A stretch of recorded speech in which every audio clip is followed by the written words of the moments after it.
Hello guys, good morning everybody. We will discuss about that thing like you can see on the board and it is a very important this thing.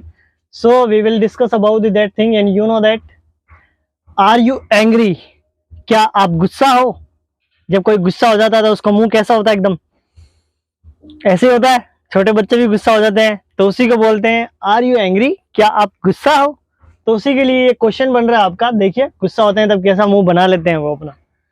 No I am not angry यानी मैं गुस्सा नहीं हूं, मैं तो गुस्सा नहीं हूं. बट लास्ट वीक यानी कि लास्ट सप्ताह, last week, last year, last day आप बोल सकते हो इसकी जगह. आई गॉट एंग्री यानी मैं एंग्री हो गया था, मैं गुस्सा हो गया था. कोई बात होगी जिसपे वो गुस्सा हो गया था.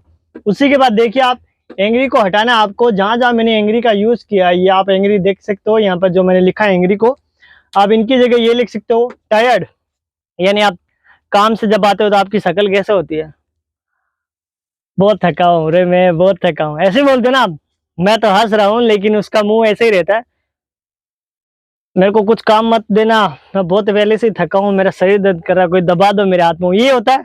तो उसी को बोलते हैं टायर्ड यानी थकान. ठीक है ना.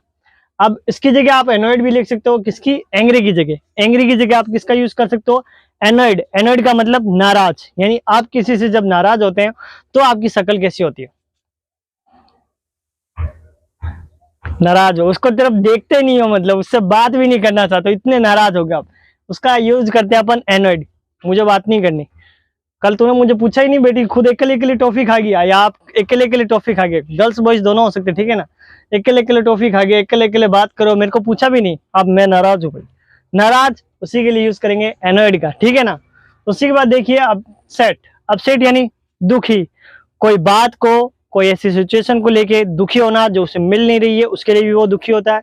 दूसरी, वो किसी चीज के बुक के लिए भी दुख हो सकता है उसको, या किसी ऐसी इंपॉर्टेंट चीज जो वो पाना चाहता है उसके लिए भी दुखी होता है. लेकिन इसी दुखी को ना समझे, उसे छोड़ दीजिए, ऐसा कुछ नहीं पड़ा इसमें. समझ रहे हो मेरी बात? ज्यादा दुखी काम नहीं है, हैप्पी रहिए. तो दुखी होने पर उसका मुंह कैसा रहता है? ऐसे एकदम. दुखी के अंदर वो रोने भी लग जाता है कभी कभी. ये बात मेरी ध्यान रखना. दुखी के अंदर क्या करने लग जाता है? वो रोने भी लग जाता है. अपन ने जाके पूछता है भाई तू इतना सैड कैसे है? तो यानी सैड का भी यूज कर सकते हैं इसकी जगह, और आप उसको अपसेट भी बोल सकते हैं. ठीक है ना. दुखी, उसी की जगह अपन इसका यूज कर सकते हैं. उसी के बाद हैप्पी. हैप्पी तो आपको पता है सबसे बढ़िया वर्ड है, सबसे इंपॉर्टेंट वर्ड है हैप्पी. आपको खुशी नहीं मिलेगी कहीं. जहाँ खुशी है, जहाँ मॉल है, जहाँ एनवायरमेंट है, वहां खुशी है. समझ रहे हो मेरी बात? स्माइल, हमेशा स्माइल करते रहो. ठीक है ना. यानी कि हैप्पी. लेकिन देखकर थोड़ा, कहीं बवाल मच रहा है, कहीं कुछ हो रहा है और वहां जाके आप स्माइल कर रहे हो, कोई ऐसी बातें हो रही है, वहां स्माइल आपके काम की नहीं है. उसी के बाद ये देखिए आप 1 2 3 4 सेंटेंस का आप इसमें रुक के रख के सेंटेंस का यूज कर सकते हैं. उसी के बाद हु टुक माई आइसक्रीम. ये आइसक्रीम है. देखो जब आपकी कोई आइसक्रीम ले लेता है, मतलब समझो आप कमरे में आए आइसक्रीम लेके, और आपको किसी ने फ्रेंड को बाहर बुला लिया कि यार एक बार बाहर आना, मैं आया हूँ यहाँ पर. तो आप क्या करोगे? आइसक्रीम तो उसके सामने जाओगे नहीं लेके. आपने क्या कर दिया कि ये भी मांग लेगा, कहीं ऐसे सोच ले तो कि यार मेरे पास तो एक ही, ये भी मांग लेगा तो क्या लेता कि मैं भी नहीं खा पाऊंगा ना इसको खिला पाऊंगा. तो आपने क्या कर दिया? कहीं रख दी, उस आइसक्रीम को रख दी, और आप अपने फ्रेंड से बात कर रहे हो.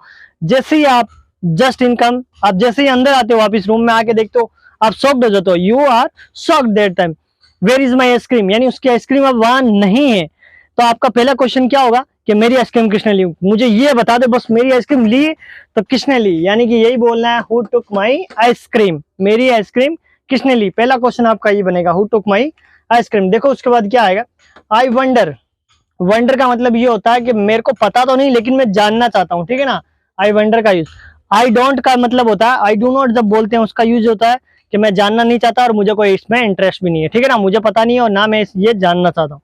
लेकिन सबसे बढ़िया इंपोर्टेंट आपका आई वंडर है. ठीक है ना. मैं जानने का इंटरेस्ट भी रखता हूँ इसमें. I wonder but when I come here, यानी कि जब मैं यहाँ आया, that time he was standing there. यानी जब मैं यहाँ आया तो वो लड़का यानी सुनील वॉज स्टैंडिंग देयर. यानी सुनील की जगह मैंने ही का यूज किया. ठीक है ना. सुनील वॉज स्टैंडिंग देयर, या आप बोल सकते हो Sunil is standing there. Sunil was eating there. यानी सुनील जो है वहां पर खाना खा रहा था, खड़ा था, बैठा था, जो भी कर रहा था.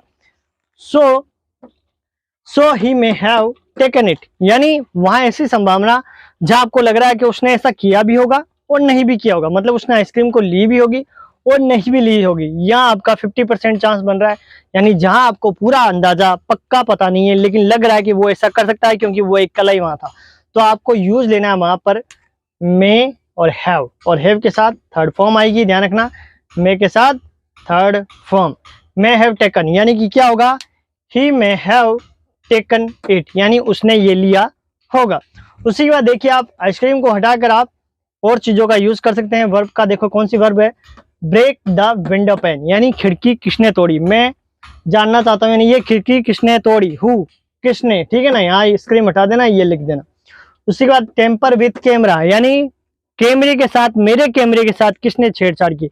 आप जानना चाहते हो कि मैं आया अभी कैमरा कैसे टूट गया, ये किसने मेरा कैमरे को तोड़ा या छेड़ा, ठीक है ना, टेम्पर विथ कैमरा, ठीक है ना, यानी मेरे कैमरे को किसने छेड़ा, जानना चाहते हो आप उसके बारे में।